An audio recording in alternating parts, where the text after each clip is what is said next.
માં cyber slavery international કૌભાંડનો જે મામલો હતો તેમાં વધુ એક ભોગ બનનાર પોલીસની સામે આવ્યો। ભોગ બનનારે ચોંકાવનારી આપવીતી જણાવી।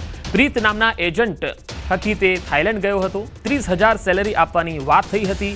સાયબર ફ્રોડ કરાવવાની ટ્રેનિંગ આપવામાં આવી હતી અને થાઈલેન્ડનું કહી મ્યાનમાર લઈ ગયાનો દાવો છે। મ્યાનમારમાં ફિલિપાઇન્સ, ચીન, યુપી સહિતના લોકો પણ હતા। જો સાયબર ફ્રોડ નહીં કરે તો ફાયરિંગ કરી બેવડાવતા હતા, ત્યારબાદ જમવાનું નહીં આપી જેલમાં ધકેલી દેતા હતા।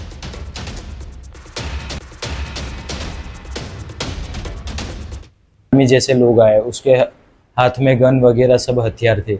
वो लोग आए, 3 लोग थे। वो मुझे गाड़ी में बिठा के कंपनी के गेट पे ले गए।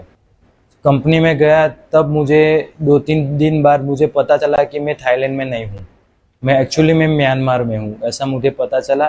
और फिर मुझे पता चला कि यहाँ पे बहुत बड़ा स्कैमिंग का काम चल रहा है। जैसे अमेरिकन लोग को स्कैम, अमेरिकन में जो एशियन लोग रहते हैं उन लोगों को स्कैम करते हैं लोग।